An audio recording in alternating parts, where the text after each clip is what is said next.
రెడా Q3 result అయితే వచ్చేసినాయి. ఇక్కడ చూసుకోవచ్చు టోటల్ రెవెన్యూ. మనం లాస్ట్ క్వార్టర్ అదేవిధంగా లాస్ట్ ఇయర్ ఇప్పుడు ఎంత రెవెన్యూ జనరేట్ అయిందో చూద్దాం. ఇప్పుడు లాస్ట్ ఇయర్ వచ్చేసి 1252, లాస్ట్ క్వార్టర్ వచ్చేసి 1629, అదే ఈ క్వార్టర్ వచ్చేసి 1698.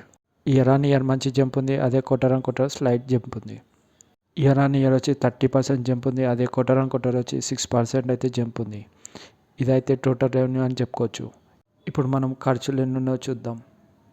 ఇక్కడ చూడొచ్చు మీరు టోటల్ ఎక్స్పెన్సెస్ లాస్ట్ ఇయర్ వచ్చేసి 867, అదేవిధంగా లాస్ట్ క్వార్టర్ వచ్చేసి 1170, ఈ క్వార్టర్ వచ్చేసి 1160. క్వార్టర్ ఆన్ క్వార్టర్ అయితే స్లైట్లీ డిక్లైన్ అవుతుంది. ఇదైతే మంచి విషయం అయితే చెప్పుకోవచ్చు. ఇప్పుడు మనం total profit of the period అయితే చూద్దాం. ఇక్కడ మీరు చూసుకోవచ్చు profit of the period last year వచ్చేసి 335, అదేవిధంగా లాస్ట్ క్వార్టర్ వచ్చేసి 387, అదేవిధంగా ఈ క్వార్టర్ వచ్చేసి 425. ఇయర్ ఆన్ ఇయర్లో మంచి జంప్ ఉంది, అదేవిధంగా క్వార్టర్ ఆన్ క్వార్టర్లో కూడా స్లైట్లీ జంప్ ఉంది. ఇదైతే మంచి స్టాక్ అని చెప్పుకోవచ్చు.